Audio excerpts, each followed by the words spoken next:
remember, the market determines what the price of the house is, not the seller, not the realtor. It's what's been sold, what's for sale currently, and that will determine what the price of the house is. So one of the biggest reasons a house sits on the market for too long is because it's overpriced. Hey guys, welcome to another video. My name is Shiraz. I'm the CEO of Suits Realty, a real estate firm here in New York City. We help our clients buy, rent, and sell real estate property. If you need help, make sure you reach out to us. DOM. What does DOM stand for? DOM stands for Days on Market. Days on Market is a very important figure to understand when you're searching for your home.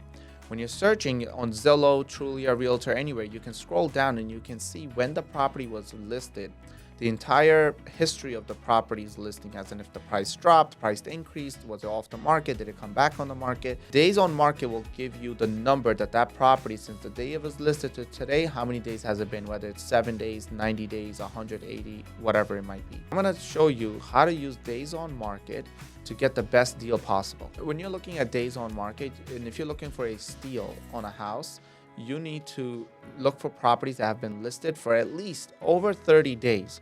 If they're listed over 30 days in today's market, then you know that there's some type of negotiation room. So let me teach you how to understand days on market. When you're looking at a property on Zillow, Realtor, anywhere, and you see that the property is listed for over 30 days, that's a good indication that seller is willing to negotiate that price. Now, working with the seller on properties that are listed over 30 days, you can work with your realtor, negotiate a good price for the house, so the seller is highly likely to bring the price of that house down. It might not be significant. It might only be $10,000, maybe $5,000, but you can definitely put in an offer and get that price lower, or you can ask for a seller's concession. You can ask for a seller's credit. So whatever you and your realtor decide on a good offer to present, but those are the houses you want to look for if you're looking for a good deal in today's market. Now, there's a lot of reasons why a house might be staying on the market, and I'm going to go over some of them with you. So number one reason is overpriced. Obviously, if in one neighborhood you have 10 houses and everyone is averagely priced at $450, $460, $440, $450, around those prices, but then you have that one house that's priced at $525. That house, unless it has something absolutely different about it and it's worth it, then it will sell first. If not, if it's just like the other homes in terms of square footage, in terms of composition, in terms of structure, then it will sit on the market until the rest of them sell. And that days on market is just going to continue to rise to 30 to 60 to 90, eventually where the seller is going to bring that price down and bring it to market. Because remember, the market determines what the price of the house is, not the seller, not the realtor. It's what's been sold, what's for sale currently, and that will determine what the price of the house is. So one of the biggest reasons a house sits on the market for too long is because it's overpriced. The second one is if it's a multifamily or a single family that was used as an investment, it's most likely a tenant issue. Most sellers like to collect rent until the day of closing. So they'll say, hey, we'll sell this property contingent to a delivered vacant. So we'll vacate the property, we'll get the tenants out before you close so you have keys in your hand and an empty property. In my experience, this increases the closing time period, because once you tell a tenant to move, and if it's not a cooperative tenant, they will cause issues for the seller. And usually if you're going through your mortgage and you've done everything, and now the seller says, okay, I'm going to move the tenants out, but now it's going to take another month or 2 months. So potentially mitigate those risks by asking the seller, have you given notice to your tenants that you are selling the property or you're signing a contract and they need to move out? Can they guarantee a date?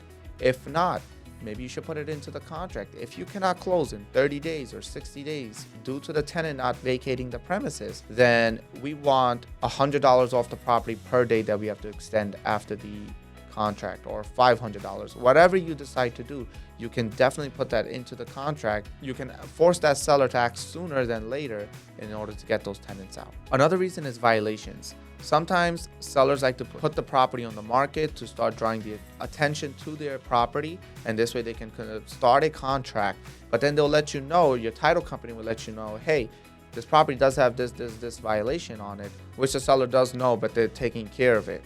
A house might be on the market for even longer due to violations being cleared up, or it's in the process, or the seller hasn't started yet and they're going to start at the end. This will increase the time that the house sits on the market, because now you have to wait for city officials and the work to be completed, signed off, and then the house is ready to be transferred into the new owner. Another reason could be poor presentation. That could be no videos, no pictures, or very low quality pictures that were shot from the first iPhone of the wall inside of the kitchen, and then that's what they posted online. So I'm pretty sure you've seen those type of listings, and with those type of listings, you can usually does not attract anybody, and then so there's no attraction at that property. Nobody's going into the open houses, nobody's actually putting in offers on the property. But in my experience, those houses are the ones where you can actually get a good deal on. So don't skip those. If it does have a poor presentation, go check it out. You never know. You might submit an offer that might get accepted that you thought wouldn't. Last but not least, lack of agent responsibility. If an agent is hired to list that property, their responsibility is to present it and to get as many eyeballs and feet through the door as possible. So if an agent is not listing the property with a good description, they're not pricing the property properly, they are not putting up listing photos, video tours, then they're not doing their job right. And that's one of the biggest reasons why I see houses stay on the market for a long time.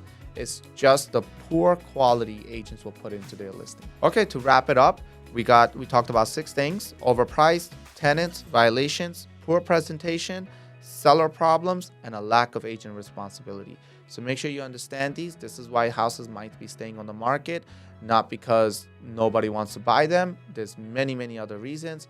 Make sure you understand that, and then accordingly you can put in an offer on a property that you're looking for. Don't skip the houses with poor presentation. It might just be the one that you're looking for. Thanks for watching my video, guys. If you learned something, make sure you like, subscribe, share the video, share the channel with your friends and family. And you can also check out my other socials in the description below. As well as if you have any questions, leave a comment or you can send me a message.